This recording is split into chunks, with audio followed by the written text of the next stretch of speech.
You were the referee for the match that I think a lot of people would say put Randy Orton on the map. Yes, Randy Orton. Randy Orton versus Mick Foley. Yes. Their hardcore match. Yeah.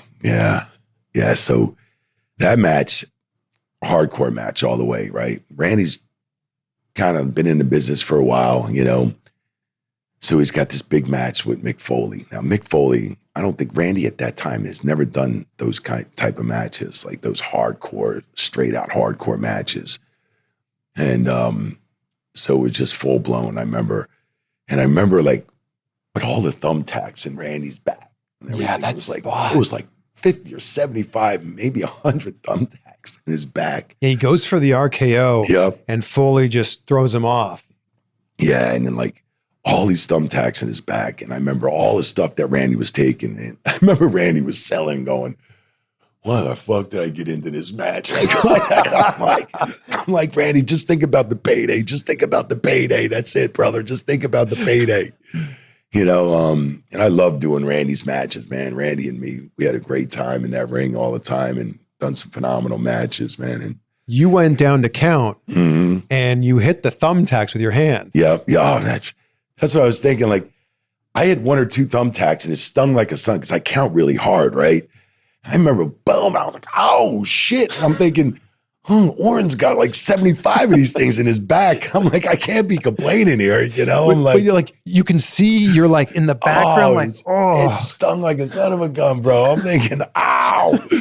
I had like 2 or 3 of them. It was like, bing, and I was like, oh, shoot. And then after a while, I started moving them around. Yes, so like, you did. I started like, all right, I got to clear a spot for me to count, you know? And then when you did finally count 1, 2, 3, you counted on the absolute edge of the ring, like,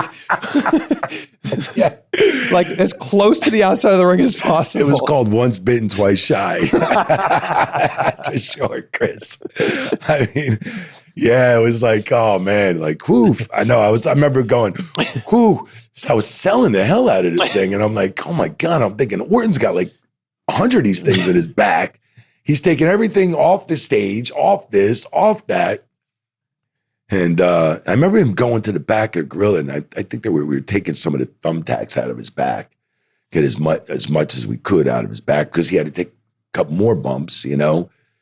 Yeah, that match was unbelievable. I remember Randy Sell, he was like, why the hell did I get involved in this freaking, you know? And it's like, crazy because he was the legend killer at that time. Right. He went in as the legend killer. Right. And he left as a legend. Right. That's true, right? Moreover than anything after that match, man. Like I think that up to that point, with great respect to Randy, people just saw him as a pretty boy, right? And he's in Evolution and they're doing great things. Evolution, like, arrogant pretty boy maybe. Or right. You know. And he was playing into that. Yeah. But I think that about halfway through that match, people went, oh, yeah, Randy Orton's different. Yeah, Randy, he's a great worker, man. I mean, I know he's like second generation, right, in the Orton family, but third generation, yeah. Shit. So I mean, but when he was young, he came into the bit, he just knew how to work, man. He just had it, the build. He always took care of himself.